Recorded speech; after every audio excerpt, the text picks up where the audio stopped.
So, yan ha. Rahma Ahmad, hello. Sana after 3 years, magkatuluyan na. Ano ha? Hindi po 18 ay... Sana Pwede na. Baka iniisip nyo yung tinutukoy kong 3 years ay 18. Altar na agad. Pambihira. Masyado mabilis yung iba. Oo, hindi basta-basta yun. Basta masaya sila, okay na yun. Ang aga pa ng 18. Tala maaga pa. Siyempre, si Krista naman, alam naman natin, but, eto guys, kunwari, if ever, naging sila ng, 18 years old, pwede na magkaroon ng boyfriend si Krista. Tapos si Miko yung magiging boyfriend niya. Siyempre, hindi naman agad-agad kasal.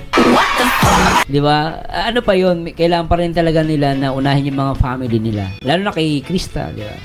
So, masyado maaga kung 18 agad.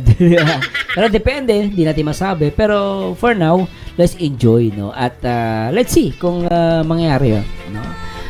Ipanalangin na lang natin. Para maging legal, paano, ay!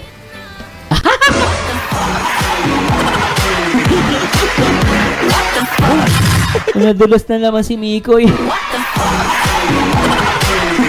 Para daw maging legal 18. Ulitin natin. Ang aga pa ng 18. Para maging legal, paano, ay!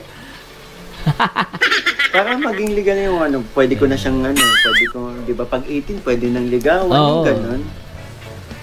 Ayun. Ibig sabihin may plano kang ligawan si Krista Jane. Di ba guys? Ba't sinasabi ni Miko ito? Ibig sabihin may plano siya.